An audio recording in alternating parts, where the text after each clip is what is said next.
Let's dive right in. Today, I want us to look incredibly closely at a cinematic mystery that has quite literally been hiding in plain sight for decades. We're completely bypassing the usual radioactive spider origin stories here, and we're definitely skipping past the standard triumphant superhero tropes.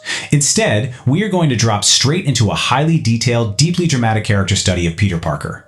I really want us to unpack the deeply rooted psychology behind what is essentially just a simple piece of fabric. Because when we really sit down and analyze Spider-Man on film, I mean really analyze him, we aren't just looking at a teenager swinging through New York fighting crime.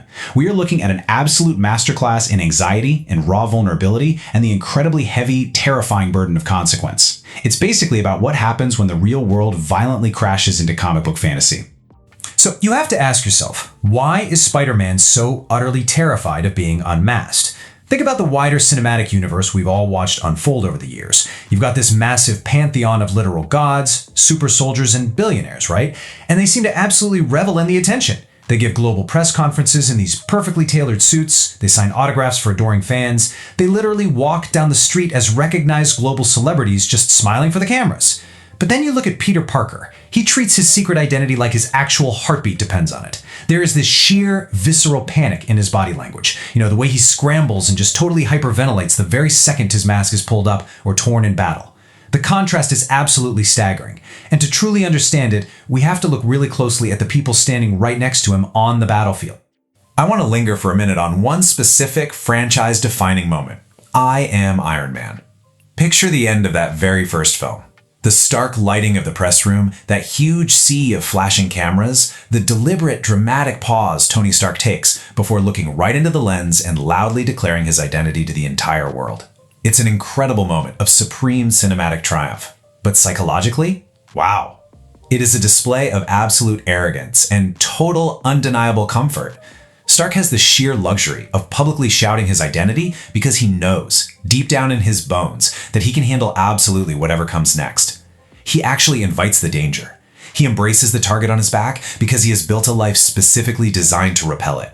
He's perfectly comfortable being the center of the world's attention because his world is built exactly like a fortress. And this brilliantly illustrates our next point of extreme contrast: Thor. Thor doesn't even bother with a mask or a secret alias. And honestly, why would he? He's a literal god. I want us to deeply analyze this kind of biological existence for a second. When you possess absolute physical invulnerability, when you can literally take the full burning force of a dying star, or go hand to hand with a Hulk and just laugh it off, a secret identity becomes completely redundant. You just don't need a disguise when you are inherently biologically untouchable. The sheer privilege of being Asgardian, of not bleeding like a normal human being, means the entire concept of hiding from your enemies is completely foreign to him. He doesn't hide from the storm, He is the storm. Section 1. The ultimate superpower is resources. So when we strip away all the flashy powers and the colorful suits, the true difference between Peter Parker and the elite members of the Avengers actually isn't physical strength. It isn't intelligence either. It's resources. This right here is the great separator in the superhero ecosystem. The ability to survive the fallout of your heroic actions is directly tied to the infrastructure you have supporting you. The absolutely crucial point is understanding what resources actually mean in this universe. It goes far beyond just having a nice high-tech headquarters. Resources act as the ultimate shield. It's this cushion of extreme security, extreme luxury, and massive organizational backing. Privilege, in this context, acts as an invisible, completely impenetrable institutional armor. It's a safety net that catches you when the villains inevitably come looking for revenge. And this invisible armor is precisely what Peter Parker completely 100% lacks. Look at the cold, hard facts. Tony Stark has billions of dollars. I really want to dramatically emphasize the sheer weight of that kind of wealth. Billions of dollars. Buys you private islands. It buys you state-of-the-art AI defense grids like Jarvis or Friday, and literally a personal army of the Iron Legion. That endless wealth literally buys impenetrable safety for his family behind the reinforced walls of an upstate Avengers compound. If Pepper Potts is ever threatened, Stark can relocate her to a secure subterranean facility on the other side of the planet in under an hour entirely off the grid. His money builds a literal and figurative titanium wall between his heroic actions and his loved ones. Then consider Hawkeye. Sure, he doesn't have Stark's endless billions, but he absolutely possesses the peace of mind that comes with deep, deep institutional backing. Think back to that massive reveal in Age of Ultron. He has a hidden, top-secret farmhouse, completely wiped from all global databases. Why? Because S.H.I.E.L.D., a massive international intelligence agency, explicitly kept his family off the books. They were specifically designed to be tucked away safely. He can go out, fight intergalactic threats alongside gods and monsters, and sleep incredibly soundly at night knowing his wife and children are totally invisible to the rest of the world. And then, of course, we have Captain America. Think about his unique, profound privilege. He enjoys the immense security of being a literal government-sponsored icon. Steve Rogers gets to operate out in the open because he is flanked by international intelligence agencies and backed by a massive military apparatus. Think about it. If a rogue assassin or a supervillain decides to come for Steve Rogers, they're just taking on a scrappy guy from Brooklyn. No way!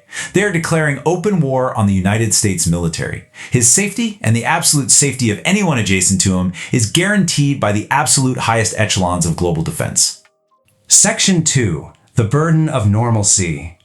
Which brings us right back to the harsh, grounded, socioeconomic reality of our subject. I want to completely strip away the superhero glamour for a second. We are leaving the billion-dollar towers and the secret off-the-books farmhouses far, far behind us. We really have to look closely at the incredible burden of normalcy that defines Peter Parker's existence. He is operating in the exact same dangerous, world-ending environment as the Avengers, but he is doing it completely exposed. Let's paint a vivid, emotional picture of his cinematic visuals. Peter is just a normal kid from Queens. He shares a tiny, cramped apartment with his aunt. He takes the crowded subway. He worries about paying rent on time. He literally scrounges for discarded electronics and dumpsters. He has absolutely zero money, no private security detail, and absolutely no massive organizations ready to swoop in and bail him out if things go wrong. If a supervillain finds out where he lives, there's no AI defense system to automatically lock down his apartment. Actually, scratch that. There isn't even a decent alarm. There's just a flimsy wooden door and a standard, easily kickable deadbolt standing between his family and pure chaos. And this builds an incredible, just suffocating amount of emotional tension. Because while Peter doesn't have a fraction of those resources we just talked about, he does have a lot of loved ones to lose. This is his ultimate, glaring vulnerability. He is surrounded by completely ordinary, entirely unprotected people. Aunt May, MJ, Ned. They all walk the exact same streets and ride the exact same subway cars as the literal psychopaths and monsters Peter puts away on a daily basis. They are entirely exposed to his heavily armed enemies, just living day to day as incredibly soft targets in a world that is completely unforgiving. Section 3. A Cinematic History of Tragedy. The sheer panic Peter feels isn't just teenage paranoia, you know? It is deeply, tragically justified. Let's trace the dark, thematic history of Spider-Man on film. Across every single cinematic iteration of this character, there is a recurring, absolutely brutal lesson. Every time that mask comes off, every single time his identity is compromised, devastating tragedy immediately follows. History proves his terror is 100% warranted. Let's dive deep into Tobey Maguire's cinematic universe. Remember the absolute cinematic mastery of that Thanksgiving dinner scene in the 2002 film? The slow realization from the Green Goblin as he pieces it together. And what happens next? He doesn't attack Spider-Man in the streets. He goes straight for the vulnerability. He delivers a terrifying jump scare attack on Aunt May, blasting right through the wall of her own home while she is simply kneeling to say her prayers. The villain completely bypassed the superhero and weaponized Peter's normal, fragile life against him. Moving forward, let's look at Andrew Garfield's universe. Here, the consequences of a compromised life reach their absolute darkest, most heartbreaking point. We really have to speak intimately about the devastating, permanent tragedy of losing Gwen Stacy. Think of that visceral cinematic visual inside the clock tower. She was the absolute love of his life, pulled directly into the deadly crossfire precisely because his two worlds collided.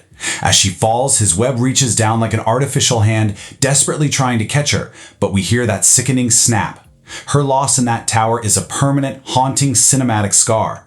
It perfectly, brutally illustrates exactly why the mask isn't just a game. It is quite literally a matter of life and death.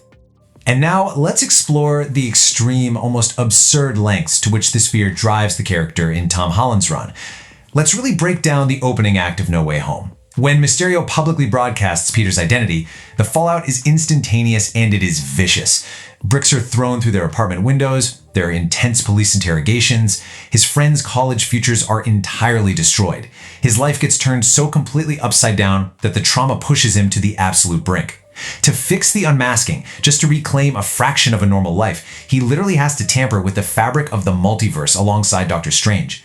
The consequences of the world simply knowing his name are so severe, so entirely unlivable, that casually risking reality itself is actually seen as the only logical solution.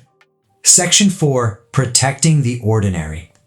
We are moving towards a really poignant resolution in this character study. I want us to fundamentally reframe how we view the Spider-Man mask. It is far, far too easy to look at it as a simple superhero costume, a colorful way to sell merchandise or just look cool swinging on a movie poster. But when you understand the psychology, the complete lack of resources, and the deeply ingrained cinematic history of loss we just went through, that piece of fabric transforms into a remarkably heavy, tragic burden.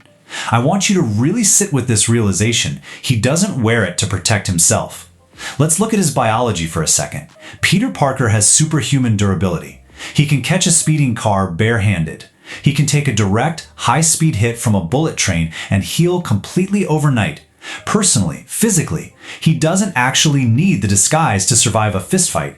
The profound selflessness of Peter Parker's disguise is that the anonymity offers absolutely zero tactical advantage for his own bodily safety. He wears it entirely to protect the ordinary people around him. Just let that sink in. That mask is the only fragile barrier keeping the extraordinary, lethal dangers of his superhero life away from the grounded, ordinary people he loves. It is literally just a few millimeters of cloth acting as a desperate substitute for $1 billion security system. Every single time he pulls it over his face, he is making a silent, completely unacknowledged vow to absorb all the pain, all the risk, and all the danger just so that a nice woman in Queens can live her life in peace. It's an act of total, painful self-sacrifice. So I want to leave you with this final provocative thought to deeply reflect on. When we strip away all the glamour, the glowing reviews, and all the cinematic glory, what is the true cost of heroism for someone who isn't a literal god or an untouchable billionaire? For Spider-Man, the cost is living in perpetual fear, forever guarding a silent, crushing secret. He intentionally isolates himself behind a cheap mask, willingly accepting a life of hidden tragedy and silent sacrifices, just so the rest of his very small world can feel safe. It completely changes how you view every single film he's in.